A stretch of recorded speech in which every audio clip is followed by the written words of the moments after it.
വിദ്വേഷ പ്രസംഗം നടത്തിയ സംഭവത്തിൽ വസാവത് ഖാൻ അറസ്റ്റിൽ. കൊൽക്കത്ത പോലീസാണ് ഇയാളെ അറസ്റ്റ് ചെയ്തത്. ഓപ്പറേഷൻ സിന്ദൂറുമായി ബന്ധപ്പെട്ട് പാകിസ്ഥാനെതിരെ പോസ്റ്റിട്ട നിയമ വിദ്യാർത്ഥിനി ശർമിഷ്ഠ പനോലിക്കെതിരെ പരാതി നൽകിയ ആളാണ് വസാവത് ഖാൻ.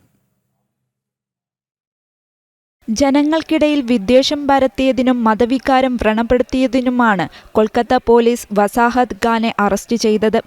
ഗോൾഫ് ഗ്രീൻ പോലീസ് സ്റ്റേഷനിൽ രജിസ്റ്റർ ചെയ്ത കേസുമായി ബന്ധപ്പെട്ട് ഇന്നലെ വൈകിട്ടാണ് ഇയാളെ അറസ്റ്റ് ചെയ്തത്. സോഷ്യൽ മീഡിയ വഴി ഹിന്ദു ദേവതകളെ അധിക്ഷേപിച്ചതുമായി ബന്ധപ്പെട്ടും ഇയാൾക്കെതിരെ ഗുവാഹത്തി പോലീസ് സ്റ്റേഷനിൽ പരാതിയുണ്ട്. ഗുവാഹത്തിയിലെ കാമാഖ്യ ക്ഷേത്രത്തിലെ വിഗ്രഹത്തെയും ഭക്തരെയും ആക്ഷേപിച്ച് വസാഹത് ഖാൻ ഖാദ്രി റാഷിദി നടത്തിയ സോഷ്യൽ മീഡിയ പോസ്റ്റാണ് പരാതിയിൽ പരാമർശിക്കുന്നത്.